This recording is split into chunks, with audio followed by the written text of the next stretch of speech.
Donc, pour la première partie, pour les ondes, donc on dispose d'un vibreur muni d'une fourche à pointe unique, d'une cuve à ondes. Au repos, la pointe verticale affleure la surface libre de la nappe d'eau de la cuve à des ondes, donc de la cuve à ondes, en un point. Donc, en mettant le vibreur en marche, la pointe impose au point O, c'est-à-dire la source, des vibrations sinusoïdales verticales d'amplitude A et de fréquence N, ainsi une onde progressive de longueur d'onde L prend naissance au point O à l'instant, normalement on a cette longueur d'onde lambda,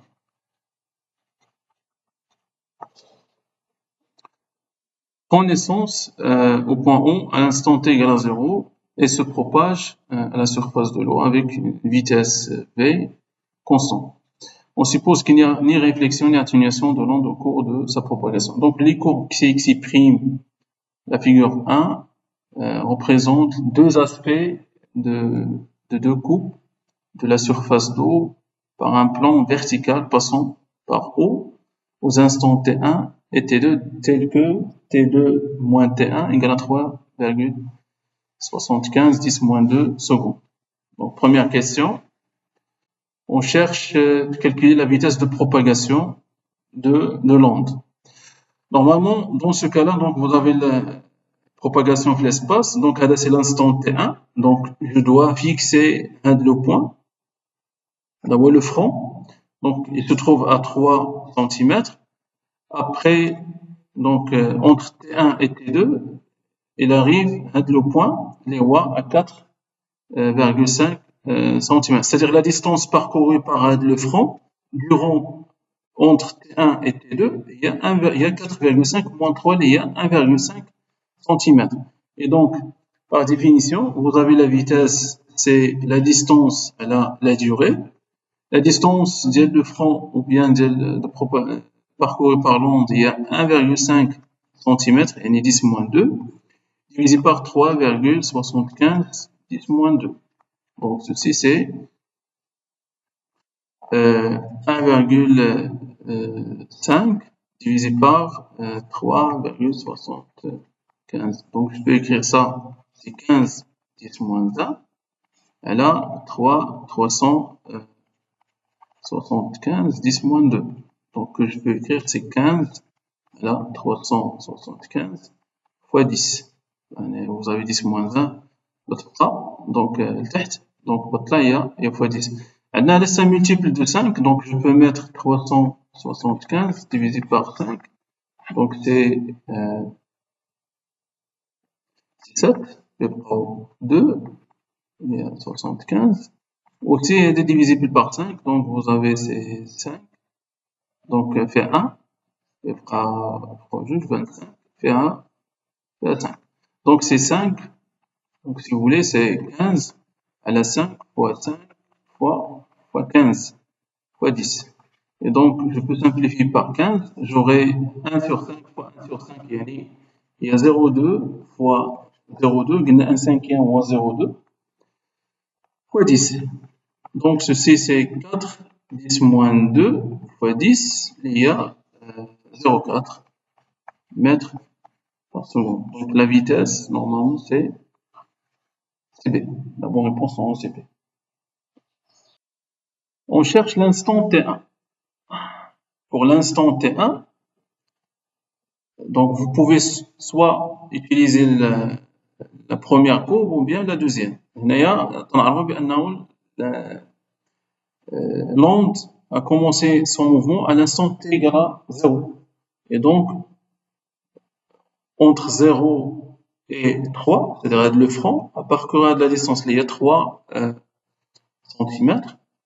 Et donc, vous pouvez calculer directement, c'est-à-dire l'instant T1. Ou là, on a comme deux méthodes. Donc, la première méthode, il y a les règles qu'on fait directement. On a la vitesse, il y a et sur delta T, il y a T1. Donc, T, il y a 3 cm, 10 moins 2, au delta T, il y a T1. Et donc, il y a T1, c'est 3, 10 moins 2. Elle a la vitesse, il y a 0, 0,4. D'accord? Donc, il y a 3 sur 4, 10 moins 1. On a simplifié le moins 1. Il y a 0, 75, 10 moins 1, il y a 0,075 secondes, il y a, si vous voulez, 7,5, 10 moins 2 secondes. On va monter, donc, c'est D. Ou là, il abritoit directement, immédiatement, je dois exprimer la distance en fonction de lambda. Donc, lambda et demi. C'est-à-dire, c'est 3 demi, ثلاثة على جوج lambda, c'est la distance. Il y a واحد ونص. Donc, عندي هنايا T égale à 3 sur 2 lambda. Automatiquement, T1, c'est 3 demi la période. Lambda, la durée pour parcourir la distance lambda. Oui, le franc de oui. Donc, elle est la deuxième méthode. Donc, la distance parcourue par lambda, c'est le temps nécessaire pour parcourir la distance lambda par définition, c'est la période. Et donc, de lambda, c'est 2 fois la période, et ainsi de suite. Et donc, automatiquement, il y a 3 demi, il y a 1 sur la fréquence. Déjà calculé, il y a 3 demi fois 1 sur 20. Il y a 3 sur 40. Il y a la valeur d'unité, 7,5. 10 moins 2 secondes. D'accord? Comme les deux méthodes, vous pouvez répondre directement. D'accord? C'est clair? Très bien. شحال لقيتي في l'inductance?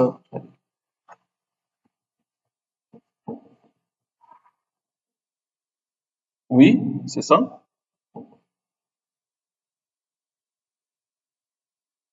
Oui, donc c'est 0,5. Ouais, bravo. C'est bon.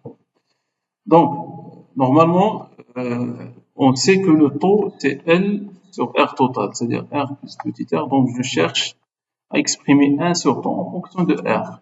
Donc, 1 sur taux égale à R plus petit r sur L. Il y a, il y a grand R sur L plus petit r sur L. Donc, on dit il y a Y égale à 1 sur Lx plus R sur L. Donc, un dîner 1 sur L représente la pente de cette droite. Donc, un dîner 1 sur L égale. Donc, la pente, normalement, c'est 40 moins 20, il y a 20, divisé par la durée, il y a 10. Il y a 2. C'est-à-dire que L égale à 0, 1 demi, il y a 0,5 Henri. C'est-à-dire la bonne réponse, normalement, c'est E. La même chose pour la résistance petit r. La résistance petit r, donc on va utiliser la valeur à l'origine, c'est-à-dire lorsque x égale à 0, y égale à b, et donc vous avez y égale à 1 sur n fois x, plus petit r c'est grand L. Donc pour x égale à 0, y égale à 20, égale à petit r sur L.